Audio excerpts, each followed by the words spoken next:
लाइसेन्सको लागि online form भरिसके पछाडि कहाँ जाने, कहिले जाने र त्यहाँ गइसकेपछि के गर्नुपर्छ भन्ने सम्बन्धी मैले तपाईलाई जानकारी दिन्छु है त। सर, मैले लाइसेन्सको लागि अनलाइन फर्म भरे। अब यातायात कहिले जाने, के डकुमेन्ट लिएर जाने, त्यहाँ गएर के गर्नुपर्छ बताइदिनुस् न। ए ल सुन्नुस् है त। अनलाइन फारम भरिसके पछाडि हजुरले यातायात कार्यालय पनि आफैले सिलेक्ट गर्न मिल्छ र कहिले जाने भन्ने कुरा पनि आफैले सिलेक्ट गर्न मिल्छ।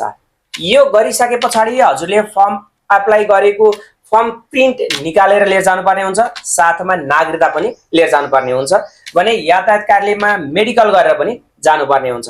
अर्थात् लाइसेन्सको अनलाइन फर्म भरिसकेपछि फर्म प्रिन्ट निकाल्नु पर्यो, नागरिकताको फोटोकपी गराउनु पर्यो र साथमा मेडिकल गरेर यातायात कार्यालयमा जानुपर्ने हुन्छ, जुन यातायात कार्यालयमा हजुरले लाइसेन्सको लागि एप्लाई दिँदै हुनुहुन्छ।